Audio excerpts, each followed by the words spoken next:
શ્રી અન્નદ ગુરુવે નમઃ. Shri Saraswati Vidya Mandir English higher secondary સ્કૂલમાં હું ગોહિલ સીમા મારા વાલા વિદ્યાર્થી મિત્રોનું સ્વાગત કરું છું.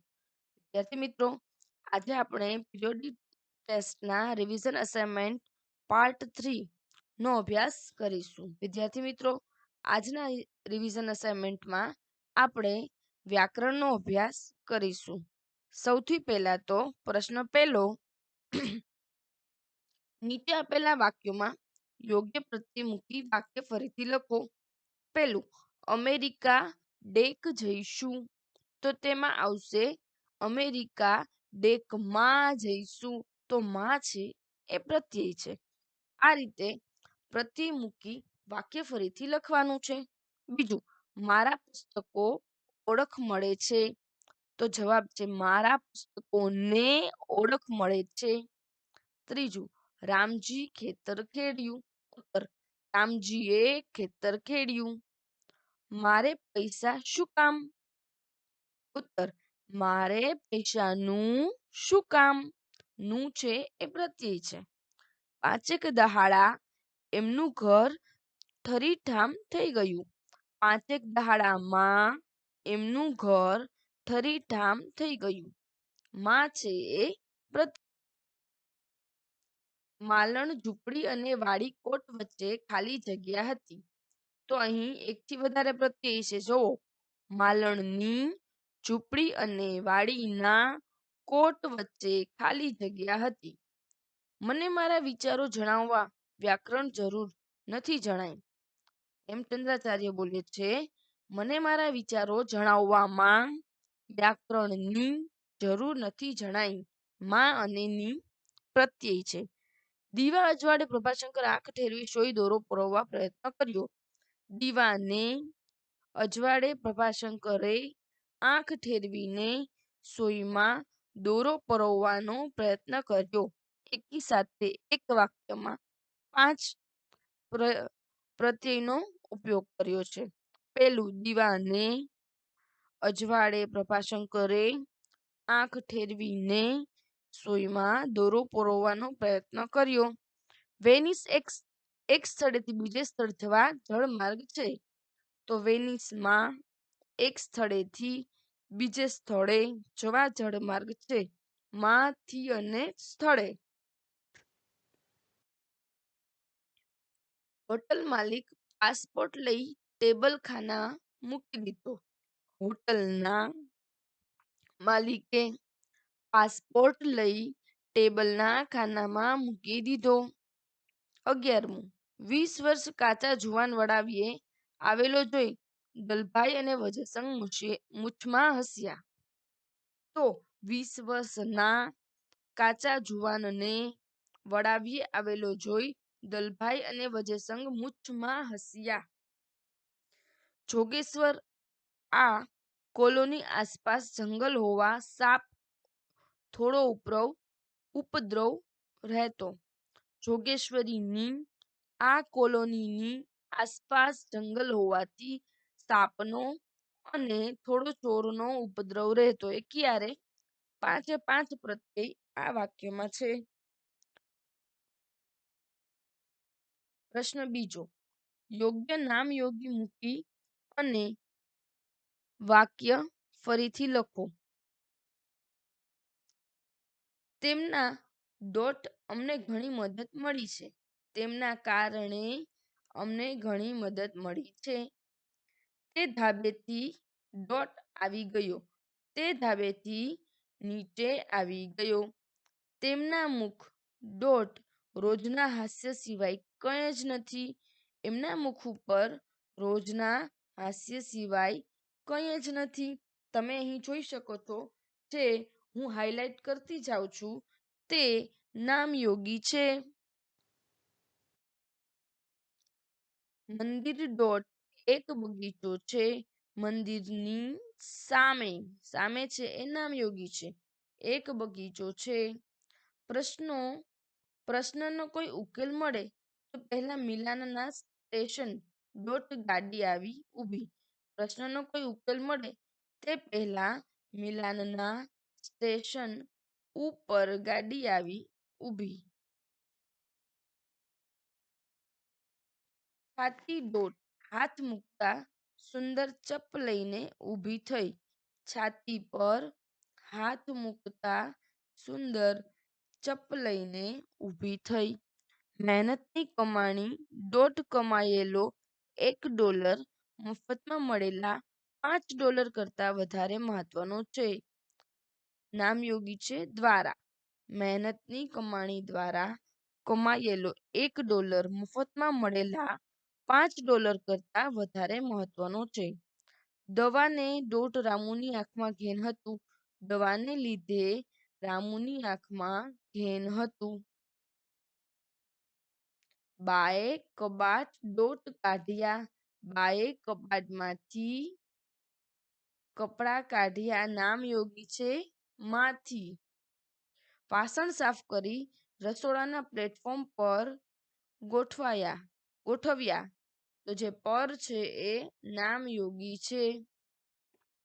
મંદિરના કિનારાના એક ઊંચા ટેકરા દોટ આવેલું છે.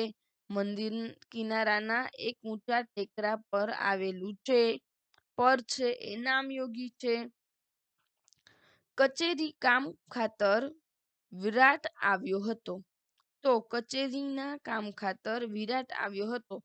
ખાતર છે એ નામયોગી છે.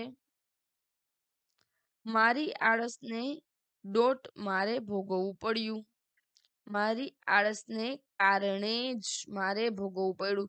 તો જે કારણે શબ્દ છે એ નામયોગી છે.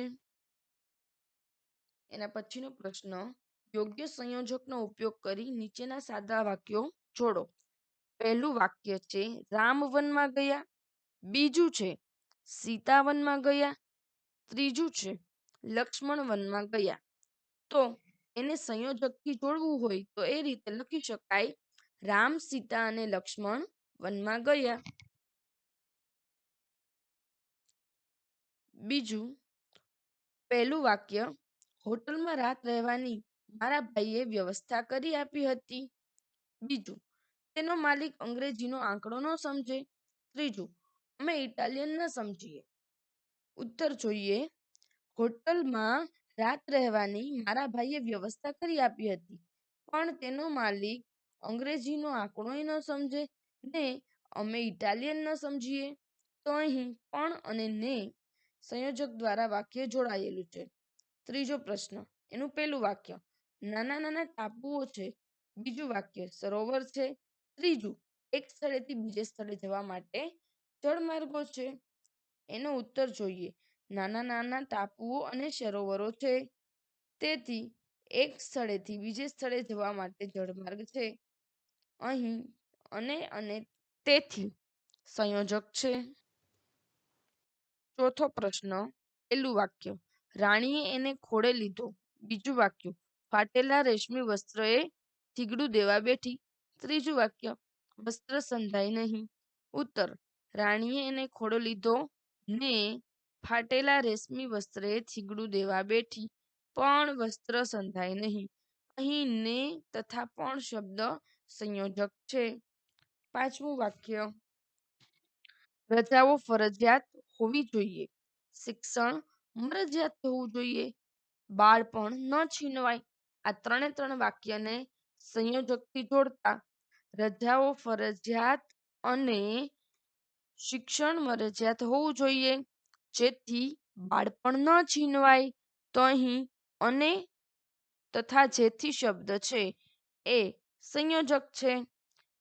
છઠ્ઠો પ્રશ્ન, એ ભાઈ એટલા ખુશ થઈ ગયા, મને પણ આપ્યાનો સંતોષ થયો. ત્રીજું વાક્ય, શરણાઈ વગાડવાનો સંતોષ થયો. એ ભાઈ એટલા ખુશ થઈ ગયા કે મને પણ આપ્યાનો સંતોષ થયો અને શરણાઈ વગાડવાનો સંતોષ થયો. તો અહીં કે તથા અને શબ્દ સંયોજકો છે. એના પછીનો પ્રશ્ન, નીચેના વાક્યોમાંથી સંયુક્ત વાક્ય ઓળખાવો. પેલા પ્રશ્નમાં વાક્ય પહેલું, હું છું ત્યાં લગણ કે પાંદડા ન તોડ. બીજું, હવે હું આવું ત્યાં આવીશ, મને યાદ કરીશ. હવે જ્યારે હું ત્યાં આવીશ ત્યારે તને યાદ કરીશ. ત્રીજું, માણેક મુનિમ ગામમાં વડાવ્યો શોધવા નીકળ્યા. ચોથું, આમ કરવું તો પાપની સામે પાપથી બદલો વાળવા જેવું થાય. આ ચારેય વાક્યમાં એ છે એ સંયુક્ત વાક્ય છે, જેમાં લખેલું છે હું છું ત્યાં લગણ કે પાંધ ન તોડ. બીજો પ્રશ્ન, ગોવાળ ગાય દોહે છે. બીજું વાક્ય, રમેશને રજા પડી એટલે તે ઘરે આવ્યો. ત્રીજું વાક્ય, જો હું અધ્યાપક હોત તો વિદ્યાર્થીઓને મૂલ્યલક્ષી વાતો રસથી સમજાવત. ચોથું વાક્ય, વરસાદ વરસે છે. આ ચારે ચાર વાક્યની અંદર જે બીજું વાક્ય છે કે રમેશને રજા પડી એટલે તે ઘરે આવ્યો, આ સંયુક્ત વાક્ય છે. પ્રશ્ન નંબર 3, ચર કરતી લોહીની ધારા વછૂટી. બીજું વાક્ય, વધેસંગ પાછળથી જવાબ આપ્યો તે પણ ત્યાં આવ્યો. ત્રીજું વાક્ય, પ્રભાશંકરે ગોખલામાંથી પાનની ચમચી લીધી. ચોથું વાક્ય, જ્યારે રામેશ્વર મંદિરમાં કીર્તન શરૂ થાય ત્યારે ખાવા પીવાની શુદ્ધ રહે નહીં. તો અહીં આ ચારેય વાક્યમાં જે બી છે, વજેસંગ પાછળથી જવાબ આપ્યો અને તે પણ ત્યાં આવ્યો. વજેસંગે પાછળથી જવાબ આપ્યો અને તે પણ ત્યાં આવ્યો. આ વાક્ય સંયોજક છે. એના પછીનો પ્રશ્ન, પહેલું વાક્ય, પ્રભાશંકર આંખ ઝીણી કરીને અંધકારમાં તાકી રહ્યા હતા. બીજું વાક્ય, 2 દિવસથી હસમુખને પાન લાવવાનું યાદ કરાવવા છતાં એ ભૂલી જતો હતો. ત્રીજું, રાજકુમાર 16 વર્ષનો થયો. ચોથું, જ્યાં સુધી એના અંગ પર રેશમી વસ્ત્ર રહેશે ત્યાં સુધી કાળ એના પર કશી અસર થશે નહીં. આ ચારે ચાર વાક્યોમાં જે બી છે તે સંયુક્ત વાક્ય છે. 2 દિવસથી હસમુખને પાન લાવવાનું યાદ કરાવવા છતાં એ ભૂલી જ જતો હતો. એના પછી 5મો પ્રશ્ન, જો તમે શરણ નહીં આપો તો શત્રુઓને રાજી થવાનો અને મને ચેષ્ટા કરવાનો વારો આવશે. બીજું વાક્ય, કવિ દયારામ દુલો આદમી અને દુલારો ભક્ત હતો. ત્રીજું વાક્ય, હું જેવો છું તેવો મને નિભાવી લેશો. દયારામની ગરબી જાણીતી છે. આ ચારે ચાર વાક્યમાં જે બીજું વાક્ય છે, કવિ દયારામ દુલો આદમી અને દુલારો ભક્ત હતો. જે સંયુક્ત વાક્ય છે. છઠ્ઠો પ્રશ્ન, પહેલું વાક્ય, મારા કોઈ વડોલાને આંચ ના આવે એવી જગ્યાએ ખોદજો. બીજું વાક્ય, આ પૈસા તારી અંગત જરૂરિયાત માટે અને જરૂરિયાતમંદને સહાય કરવા માટે હું તને આપું છું. ત્રીજું વાક્ય, વગર વિચાર્યું વર્તન કરી નાખે છે તે પાછળથી પસ્તાય છે. ચોથું વાક્ય, સોક્રેટિસ દુનિયાનો એક અતિ મહાન પુરુષ ગણાય છે. આ દરેકમાં જે બી છે તે સંયુક્ત વાક્ય છે. આ પૈસા તારી અંગત જરૂરિયાત માટે અને જરૂરિયાતમંદને મદદ કરવા માટે, સહાય કરવા માટે આપું છું. એના પછીનો પ્રશ્ન, પણ એણે એ વસ્ત્ર ઉતારીને ફેંકી કેમ ન દીધું. બીજું વાક્ય, માટીના માળામાં આટલો પ્રપંચ કેમ. બધા ફૂલફટાક લોકો વચ્ચે નારાયણ હેમચંદ્ર વિચિત્ર લાગતા હતા અને બધાથી નોખા પડી જતા હતા. ચોથું વાક્ય, માણેક મુનિમના મોઢામાંથી કોઈ જવાબ નીકળ્યો નહીં. અહીં જવાબ છે સી. બધા ફૂલફટાક લોકો વચ્ચે નારાયણ હેમચંદ્ર વિચિત્ર લાગતા અને બધાથી નોખા પડી જતા હતા. એ સંયુક્ત વાક્ય. હવે જોઈએ એના પછીનો પ્રશ્ન, નીચેના વાક્યોમાંથી કયું વાક્ય પદક્રમની દ્રષ્ટિએ યોગ્ય છે તે જણાવો. તો પ્રશ્ન પહેલું વાક્ય, ગામમાં એક સફરજન વેચતો ફેરિયો આવ્યો. બીજું, નૃત્ય જોવાની મોરલીનું સૌને બહુ જ મળી આવી. ત્રીજું, અહીં ગાયનું શુદ્ધ દૂધ મળે છે. તો આ જે ત્રીજું વાક્ય છે ને એ પદક્રમની દ્રષ્ટિએ યોગ્ય છે. અહીં ગાયનું શુદ્ધ દૂધ મળે છે. પછી ચોથું વાક્ય છે, પક્ષીઓને કંઠે સરોવરે બેસી દાણા ચડે છે. આ વાક્ય પણ યોગ્ય નથી. એના પછીનો પ્રશ્ન, એ બધી વાતો કર્યા વગર ઘા ઉપર ચેવીને પાટો બાંધો. બીજું વાક્ય, બાઈ રહી તાકી આંખે ફાટી. ત્રીજું વાક્ય, બુધલો થયો વરસનો 5. ચોથું વાક્ય, પૈસા તમારા જાઓ તો લેતા. આ બધા વાક્યોમાં પેલું વાક્ય, એ બધી વાતો કર્યા વગર ઘા ઉપર ચેવીને પાટો બાંધો. એ વાક્ય પદક્રમની દ્રષ્ટિએ યોગ્ય છે. બાકી બધા વાક્યો ખોટા છે. એના પછીનો પ્રશ્ન, ભરીને ચપટી મોઢાની તમાકુ મૂકી. ભરીને ચપટી મોઢામાં તમાકુ મૂકી. બીજું વાક્ય, પાછળ હતા મારી દોડતા. ત્રીજું વાક્ય, તમે આવ્યા તેથી હું રાજી થયો. ચોથું વાક્ય, બીકણ બધા તમે છો સુધરેલા. આમાં સી છે કે તમે આવ્યા તેથી હું રાજી થયો. આ વાક્ય પદક્રમની દ્રષ્ટિએ યોગ્ય છે. ચોથો પ્રશ્ન, પહેલું વાક્ય, માનવ જીવન કેટલું સડેલું છે. બીજું વાક્ય, હમણાં નહીં કહેશો કશું પણ જમનાબેનને તમે. ચોથું, ચડ્યો ઈશ્વર રૂપી જહાજે હવે અખેદાસ.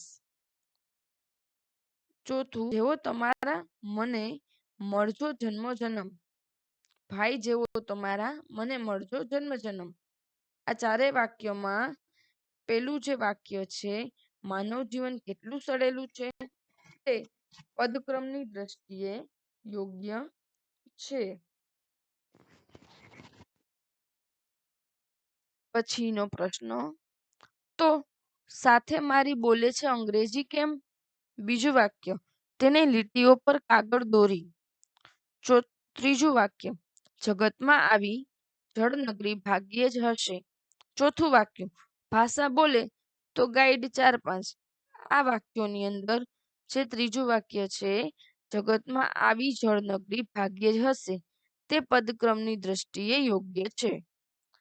એના પછીનો પ્રશ્ન, એ નવી દુનિયા જોયા વિના હું પાછો જાઉં કે. બીજું વાક્ય, પ્રશ્ન એ નિસ્તબ્ધ રહી ગયો, અંધકારમાં રઝળતો. સી. ત્રીજું વાક્ય, એક નાકે જતી હતી ભજન મંડળી. એક નાકે હતી ભજન મંડળી આવી. પછી ચોથું વાક્ય છે, હોળ વરહા ખોટી જિંદગીના મારા ગયા હશે. આમાં સૌથી પહેલું વાક્ય છે, એ નવી દુનિયા જોયા વિના હું પાછો જાઉં કે, એ પદક્રમ અને પદ સંવાદની દ્રષ્ટિએ યોગ્ય છે. પછીનો પ્રશ્ન, પહેલું વાક્ય, મોનિકા બહેન અમને ભણાવતા હતા. બીજું વાક્ય, આંબા પરથી કેરી ખરી પડ્યા. ત્રીજું વાક્ય, ખેતરમાં ગાય ઘાસ ચરતી હતો. ચોથું વાક્ય, સમય અને સંજોગો પ્રતિકૂળ હતી. આ બધામાં જે પહેલું વાક્ય છે, મોનિકા બહેન અમને ભણાવતા હતા, તે યોગ્ય છે. બાકી દરેક વાક્યો પદક્રમ અને પદ સંવાદની દ્રષ્ટિએ ખોટા છે. એના પછીનો પ્રશ્ન, વિજય અને પરાજય એક સિક્કાની બે બાજુ છે. બીજું વાક્ય, મને થોડી ઘણી આવડે છે. ત્રીજું વાક્ય, કંચનને ગેરુની દેખાઈ આવ્યો. કાંચનને ગેરુની દેખાઈ આવ્યો. ચોથું વાક્ય, મોરના ઈંડાને ચિતરવા મનોજ આવી. આ ચારે ચાર વાક્યમાં જે પહેલું છે કે વિજય અને પરાજય સિક્કાની બે બાજુ સમાન છે. આ વાક્ય પદક્રમ અને પદ સંવાદની દ્રષ્ટિએ યોગ્ય છે. તો વિદ્યાર્થી મિત્રો, આશા રાખું છું કે આજે મેં કરાવેલું આ વ્યાકરણનું રિવિઝન તમે ખૂબ જ સરસ રીતે કરશો અને સરસ મજાની તૈયારી કરશો. Thank you.